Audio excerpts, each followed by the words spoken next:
Amada familia, estamos haciendo un resumen del conteo del Omer.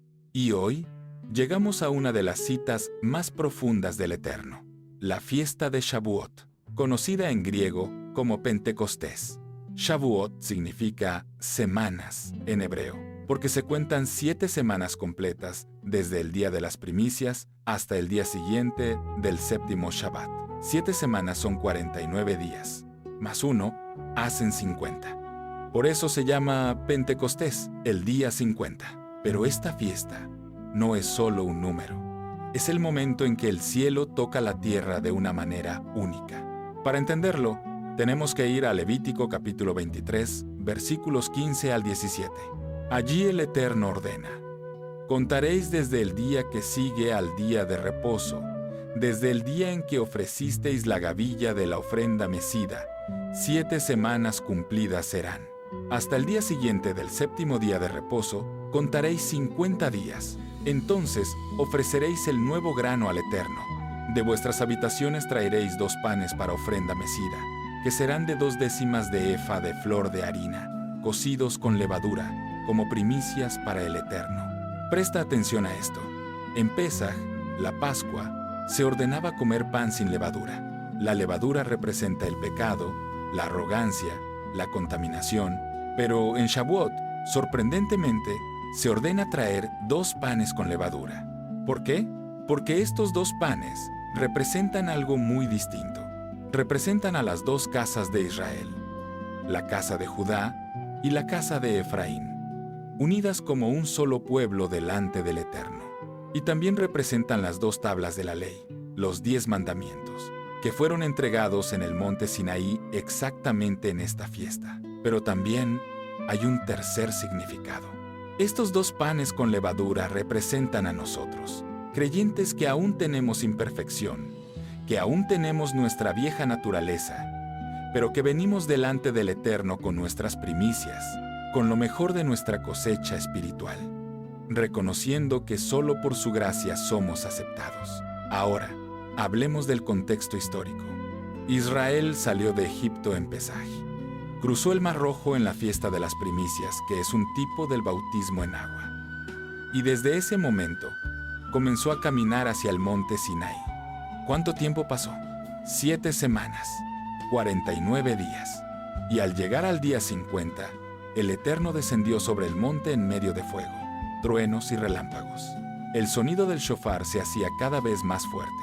Y allí, delante de todo el pueblo, el Creador pronunció las 10 palabras, los 10 mandamientos. Éxodo capítulo 19, versículos 16 al 19. Describe que todo el pueblo temblaba, la montaña humeaba, y Moisés subió para recibir la Torá, las instrucciones del Eterno. Ese fue el primer Shavuot. Ese fue el día del pacto. El día en que Israel dejó de ser un grupo de esclavos liberados y se convirtió en una nación santa, un reino de sacerdotes. Pero hay algo que muchos no conectan. En el monte Sinaí, mientras Moisés estaba 40 días con el Eterno, el pueblo abajo se impacientó. Hicieron un becerro de oro. Y cuando Moisés descendió y vio la idolatría, llamó a los que estaban por el Eterno. La tribu de Leví se puso de su lado. Y aquel día cayeron 3,000 hombres. 3,000 personas murieron por el pecado de la idolatría, por haber quebrantado el pacto recién firmado. Ahora avancemos 1500 años. En el mismo día, en la misma fiesta de Shavuot, después de la muerte y resurrección de Yeshua, los discípulos estaban reunidos en Jerusalén. Habían recibido la instrucción de esperar la promesa del Padre. Y de repente, vino del cielo un estruendo como de un viento recio que soplaba, y llenó toda la casa donde estaban sentados. Y se les aparecieron lenguas repartidas como de fuego, asentándose sobre cada uno de ellos. Fueron todos llenos del Espíritu Santo, y comenzaron a hablar en otras lenguas, según el Espíritu les daba que hablasen. Había en Jerusalén judíos piadosos de todas las naciones bajo el cielo: partos, medos, elamitas, habitantes de Mesopotamia, de Judea, de Capadocia, del Ponto y de Asia, de Frigia y Panfilia, de Egipto y de las regiones de África, romanos, cretenses y árabes. Y todos los oyeron hablar en su propia lengua las maravillas de Dios. Pedro se levantó con los 11 y explicó que esto era el cumplimiento de la profecía de Joel. En los postreros días, dice Dios, derramaré de mi espíritu sobre toda carne. Y ese día, los que recibieron la palabra fueron bautizados, y se añadieron cerca de 3,000 personas. ¿Captas la conexión? En el primer Shavuot, en el Sinaí, 3,000 personas murieron por el quebrantamiento del pacto. En el Shavuot de Hechos capítulo 2, 3,000 personas fueron salvas y recibieron el nuevo pacto sellado con la sangre del Mesías. La muerte y la resurrección se encontraron en la misma fiesta. Ahora hablemos de otro aspecto clave: la conexión entre Babel y Pentecostés. En Génesis capítulo 11, la humanidad se reunió en la llanura de Sinar para edificar una torre que llegara al cielo. Querían hacerse un nombre, pero el Eterno descendió, confundió sus lenguas y los esparció sobre la faz de la tierra.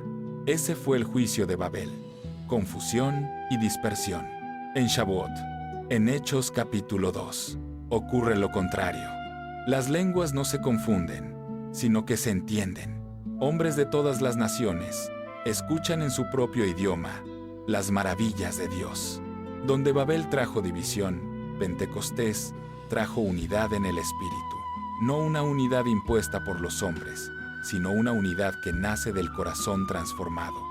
Y esto es fundamental. El Espíritu Santo no vino para que hables palabras sin sentido. Vino para que declares las maravillas de Dios, de manera que los incrédulos puedan entender. Las lenguas en Hechos 2 eran idiomas reales, hablados por personas reales de naciones reales. Eso fue una señal para los incrédulos, una señal de que el Eterno estaba invirtiendo la maldición de Babel. Ahora, ¿qué significa todo esto para nosotros hoy? Shavuot no es solo una fiesta judía antigua, es una sombra profética de algo que el Eterno sigue haciendo en su pueblo. Primero, Shavuot nos recuerda que la libertad no es solo salir de Egipto. La libertad es recibir la Torá, es recibir las instrucciones del Eterno para vivir como pueblo santo. Así como Israel no estaba completamente libre hasta que tuvo la ley en el Sinaí, nosotros no estamos completamente libres hasta que la Torá del Eterno está escrita en nuestro corazón. Segundo, Shavuot nos enseña que el Espíritu Santo es dado para capacitarnos a obedecer. Ezequiel capítulo 36 versículos 26 al 27 dice: Os daré corazón nuevo y pondré espíritu nuevo dentro de vosotros, y quitaré de vuestra carne el corazón de piedra, y os daré un corazón de carne. Y pondré dentro de vosotros mi espíritu, y haré que andéis en mis estatutos, y guardéis mis preceptos, y los pongáis por obra. Muchos enseñan que el Espíritu Santo viene solo para darnos experiencias emocionales, pero el propósito principal del Espíritu es escribir la Torá en nuestro corazón y darnos poder para vivir en obediencia. No para anular los mandamientos, sino para cumplirlos desde el amor. Tercero, Shavuot es una fiesta de pacto matrimonial. En el Sinaí, el Eterno se desposó con Israel. La Torá fue el contrato matrimonial, la Ketubá. Los 49 días del conteo del Omer son como los días que una novia cuenta hasta su boda, y en Shavuot se celebra el matrimonio entre el cielo y la tierra. Por eso, cuando Pedro predicó en Hechos 2, no solo llamó al arrepentimiento, sino al bautismo. El bautismo es la inmersión que nos identifica con la muerte y resurrección del Mesías, y el Espíritu es la dote que nos mantiene fieles hasta que el novio regrese. Ahora, ¿cómo celebramos esto en la práctica? El mandamiento es claro, es una santa convocación. Es un día de reposo, de descanso, de reunión. No se trabaja.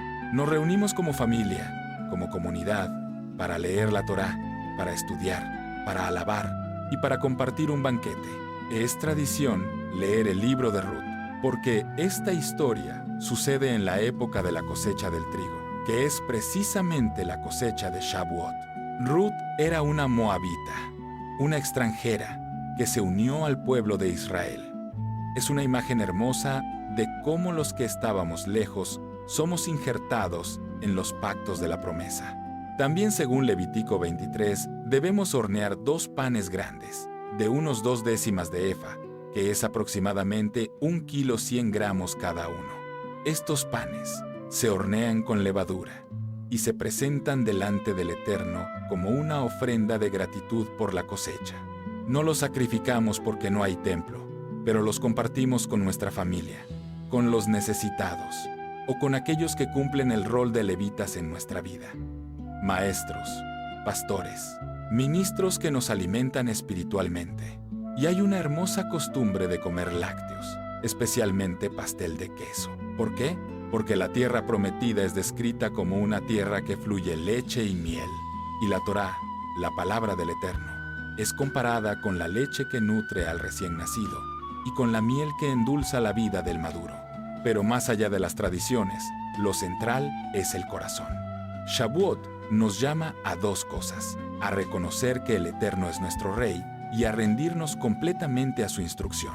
En el libro de Primera de Samuel, capítulo 12, el pueblo pidió un rey humano, despreciando al Eterno como su rey. Y el profeta Samuel hizo caer truenos y lluvia en tiempo de la cosecha del trigo, que es precisamente Shavuot. ¿Y qué pasó? El pueblo reconoció su maldad. La señal los llevó al arrepentimiento. En Shavuot, el fuego descendió en el Sinaí. En Shavuot, el fuego descendió sobre los discípulos. Y en Shavuot, el fuego del Espíritu sigue descendiendo sobre todo aquel que se rinde al Rey de Reyes. No se trata de una emoción pasajera, se trata de un compromiso eterno. El nuevo pacto no es solo perdón de pecados, es la habilitación divina para vivir como ciudadanos del reino. Pablo dice en Romanos capítulo 2 versículos 28 y 29 que no es judío el que lo es exteriormente, ni la circuncisión es la exterior en la carne, sino que es judío el que lo es en lo interior. Y la circuncisión es la del corazón, en el espíritu, no en la letra. Eso es Shavuot, eso es Pentecostés, la circuncisión del corazón. La Torá Pentateuco, escrita no en tablas de piedra, sino en las tablas de carne del corazón. El Espíritu derramado para que ya no vivamos según la carne, sino según el Espíritu. Así que, amada familia, al llegar a esta fiesta, te invito a hacer una pausa, a contar los días, como el Eterno ordenó, a preparar 2 panes con levadura, como símbolo de que tú, con tus imperfecciones, te presentas delante del Creador, a reunirte con tu familia, con 2 o 3 en su nombre, porque donde están 2 o 3 congregados en el nombre de Yeshua, allí está Él en medio. Lee Éxodo 19 y 20. Lee Hechos capítulo 2. Lee el libro de Ruth. Lee Ezequiel 36 y 37. Lee Jeremías 31. Descubre cómo el Eterno ha estado tejiendo un solo plan desde el principio: formar un pueblo santo, un reino de sacerdotes, una luz para las naciones. Y al final, da gracias. Da gracias por la Torá Pentateuco, que es luz. Da gracias por el Espíritu, que es poder. Da gracias por el Mesías, que es el camino. Porque no solo de pan vive el hombre, sino de toda palabra que sale de la boca del Eterno.